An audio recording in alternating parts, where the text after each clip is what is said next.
Bueno, nuestro invitado en esta parte de nuestra programación es Ángel Rangel. Ángel Rangel fue conocido por todo el país gracias a la magnífica labor que como director de Defensa Civil realizó en los comienzos del año 1999 hasta el año 2003. 2001. Sí. Y él enfrentó tragedias y catástrofes de la magnitud como por ejemplo la de Vargas. De manera que esa impronta sigue allí en Ángel Rangel, quien por supuesto sigue ocupándose de este tipo de problemas tan descuidados últimamente por parte del gobierno nacional.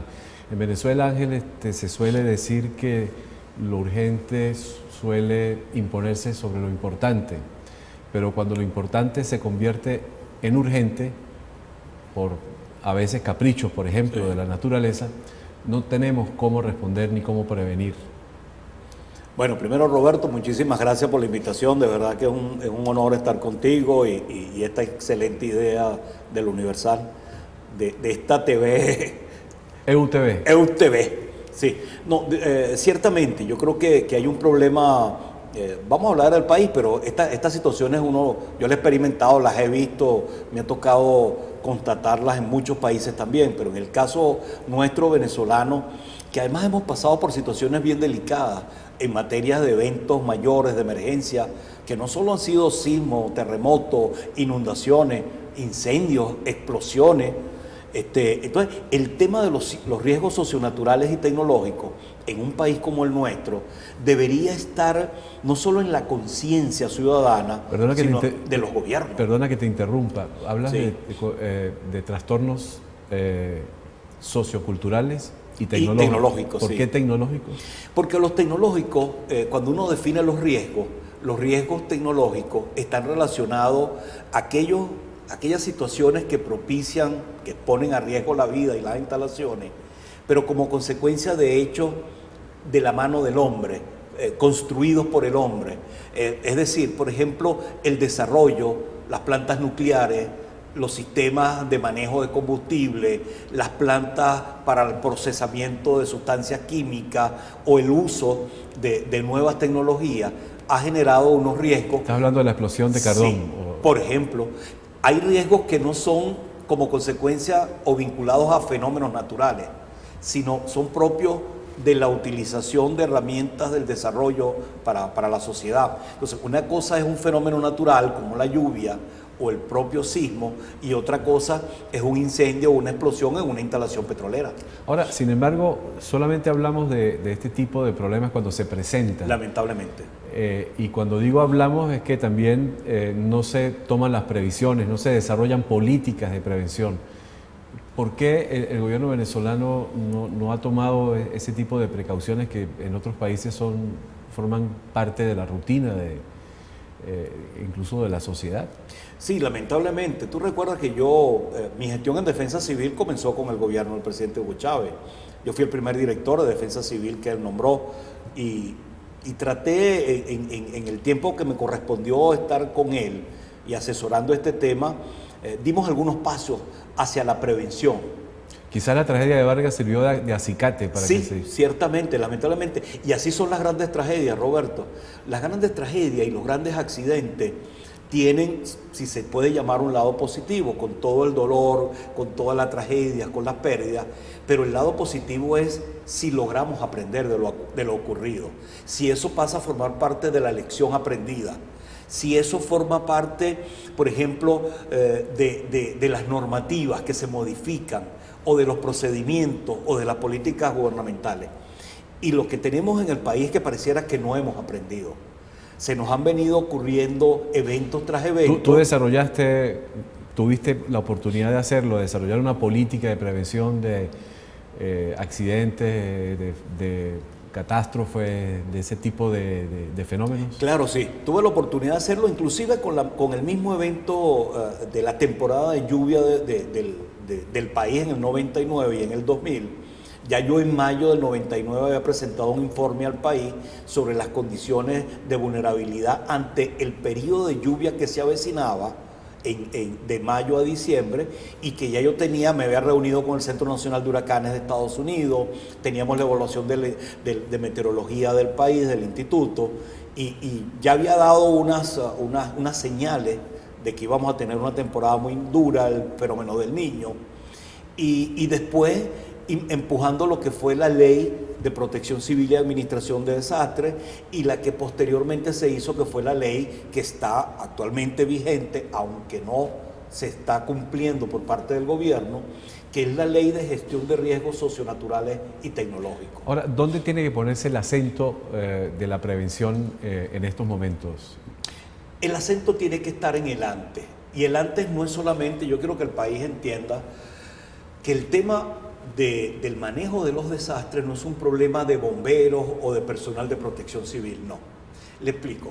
Si nosotros vamos a construir un hospital en cualquier parte del país, antes que el Ministerio de Finanzas ponga los recursos o planificación los incorpore, o la gobernación o el ministerio o la alcaldía los solicite, debe haber un estudio de riesgo de dónde se va a colocar ese hospital, para que esas variables se incorporen en el diseño y la construcción, y no tengamos, como tenemos, por ejemplo, hospitales que están en la traza de la falla de sísmica en Venezuela, como es el hospital de Cumaná, o yo me he encontrado escuelas, ambulatorios, oficinas públicas. Bueno, es que se supone que ningún tipo de edificación puede ser construida en esas circunstancias y sobre ese tipo de terreno. No debería, y si es lo que dispone, para eso existe la ingeniería sismoresistente, y podemos calcular, de acuerdo a las aceleraciones que se van a esperar en caso de movimiento sísmico, una estructura que tenga mayor capacidad de respuesta y de integridad ante un sismo. Todo eso se puede hacer. Entonces, por ejemplo, desde el tema financiero, de dónde poner los recursos es prevención, cuando los pones y exiges la variable riesgo. Pero también para el mantenimiento, el tema de las carreteras, que constantemente escuchamos: la lluvia tumbó un puente, la lluvia destruyó una carretera, y no es correcto. Sencillamente se hace la vialidad, no se le da mantenimiento, no se inspecciona, comienza una pequeña deslizamiento de borde, y cuando hay fuertes precipitaciones, hay erosión, más la carga que no se supervisa, y se va el puente o se va la carretera. Entonces terminamos por decir: la lluvia tumbó el puente. Yo digo: no, la lluvia no tumbó el puente. La ineficiencia en una gestión de inspección, de mantenimiento de un sistema, facilitó que un fenómeno natural como la lluvia, que además es una bendición, Roberto, cada vez que hablamos de la lluvia pareciera que no la quisiéramos. No, la lluvia es una bendición si no tuviéramos los embalses llenos para el agua potable, para el suministro de energía eléctrica, la energía hidroeléctrica, para el ganado, para la agricultura. Pero ahora cada vez que pasa algo dice: la lluvia tumbó unas casas. Pero si los alcaldes y gobernadores y el propio gobierno se hubiese dedicado a evitar y asistir a los ciudadanos para que no construyan viviendas en áreas de posible deslizamiento, en áreas de riesgo, la lluvia no fuese el culpable. Entonces, fíjate que en planificación, en ordenamiento, en ingeniería, en finanzas públicas, en inspección y mantenimiento, si tratamos de incorporar la variable riesgo, estamos construyendo de cara al futuro un país más seguro, y no tengo ninguna duda, además, seríamos mucho más eficientes en la inversión de los recursos. Bueno, tú lo que estás planteando es un cambio de modelo definitivamente social y económico. Sí, definitivamente. Porque, y eso parece mucho más difícil que dedicarse a la prevención simple y pura, ¿no? Claro, te pongo otro ejemplo de la prevención. Nuestros educadores, cuando dan clases sobre geografía, sobre hidrografía, sobre aspectos de la meteorología, ¿por qué no explican los problemas locales de las comunidades con las quebradas, con los ríos, con las lluvias, con los deslizamientos? Y harían, por supuesto, con toda la preparación técnica de nuestros docentes, harían una acción preventiva, además de preparar al ciudadano futuro, que son esos estudiantes a nivel de primaria, a nivel de secundaria. Si eso lo logramos, fíjate que la educación no es incorporar una materia de riesgo en cada uno de los niveles educativos, sino que desde distintos ángulos, perfectamente, nuestros docentes, nuestros profesores, pueden incorporar eso. ¿Y por qué lo digo así? Nosotros tenemos que reconocernos. Venezuela es un país extraordinario ubicado al norte de América del Sur y tiene costas preciosas, sistemas de montaña, pero también tenemos problemas porque estamos en una zona de alta sismicidad, porque estamos en el trópico y llueve y escampa, tenemos 8 o 9 meses de lluvia, pero también podemos tener unos 5 o 6 meses de sequía. Entonces, si nos reconocemos como un país que está expuesto a amenazas, construimos el país sin tomar en cuenta las amenazas. Ahora, ¿cuál es la situación de Caracas en cuanto a ese tipo de problemática? ¿Siguen ocurriendo lo que siempre ocurrió cuando llueve, crecidas de los ríos, de las quebradas, que arrastran a veces casas, viviendas, gente, damnificados que quedan desprotegidos? ¿O se ha podido de alguna manera ir controlando esta situación? Oye, Caracas es un buen ejemplo de lo que no se debe hacer en materia de urbanismo, en materia de prevención, en materia de control de la gestión del riesgo, de prevención de eventos tecnológicos. ¿Y por qué? Caracas lo que ha tenido es un gran desarrollo desordenado, si desarrollo se puede llamar el desorden urbanístico, pero ha habido un crecimiento, particularmente en los sistemas de montaña. Por ejemplo, en el país el 70% vive en viviendas autoconstruidas. En Caracas casi que eso se incorpora al 80%. Esos sistemas de montaña, por ejemplo, no estaban en el 67 en las condiciones que están hoy. Digo el 67 por el terremoto de julio del 67. Hoy Caracas es mucho más vulnerable porque en ese momento había unas casitas y los que tienen un poquito más de edad, como nosotros lo pueden recordar, de un piso. Hoy son edificios de 5 y 6 pisos. Ahora, ¿hubo afectación, hubo pérdidas incluso de vidas humanas en el 67 en estos sectores populares? En muy poco, porque es que no estaban tan densamente poblados como hoy. Y te reitero, eran viviendas de un piso, que la carga, el peso sobre el terreno no es lo que está pasando hoy. Claro. Hoy son edificaciones con una variable. Es decir, que hoy, a diferencia de lo que ocurrió en el 67, cuando lo que se cayeron fueron edificios para la clase media, en urbanizaciones de clase media, si ocurriera un sismo de la misma magnitud, la mayor parte de los daños entonces se trasladaría hacia las zonas populares. Lamentable sí, por dos aspectos, por muchos, pero dos fundamentales. Uno es que no han sido construidas esas viviendas, esos edificios, esas casas multifamiliares, respetando las normas sismorresistentes. Ahí no hay estudio de suelo, tú sabes cómo se construye en el barrio. Yo nací en el 23 de enero, subes el saco de cemento, después subes, compras con el aguinaldo, compras las cabillas, los compadres te pones de acuerdo y compras la caja de cerveza y te ayudan el fin de semana. Ahí no hay estudio, ahí no hay ingeniería sismorresistente incluida, e inclusive la calidad de los materiales no es la mejor. A veces la arena se saca de la quebrada o del río. Entonces, eso es una particularidad. Y lo otro, la alta densidad. Roberto, a mí me ha tocado asistir, bueno, yo pasé 28 años en los bomberos y he estado toda mi vida en esto, desde que me conozco, desde los 17 años. Y hoy, por ejemplo, uno va a una vivienda en una situación de emergencia y ahí viviendo 17, 18, 20, 25 personas en una misma vivienda. Ahora, eso parece sin solución, es decir, ¿cómo puede usted solucionar un problema de esta naturaleza para prevenir que ocurre lo que pueda ocurrir en caso de un sismo? No, sin duda que tiene solución. El tema es que al nivel que hemos llegado nos va a tomar mucho más tiempo y recursos darle la vuelta a esa situación. ¿Pueden seguir viviendo la gente en ese tipo de vivienda? No deberían, pero entonces hay que clasificar e identificar las áreas de mayor riesgo, las que están más propensas. Más comprometidas. Más comprometidas. De Caracas yo te pondría un ejemplo. Antímano, Carapita, todo el sector de Santa Ana, la calle El Colegio.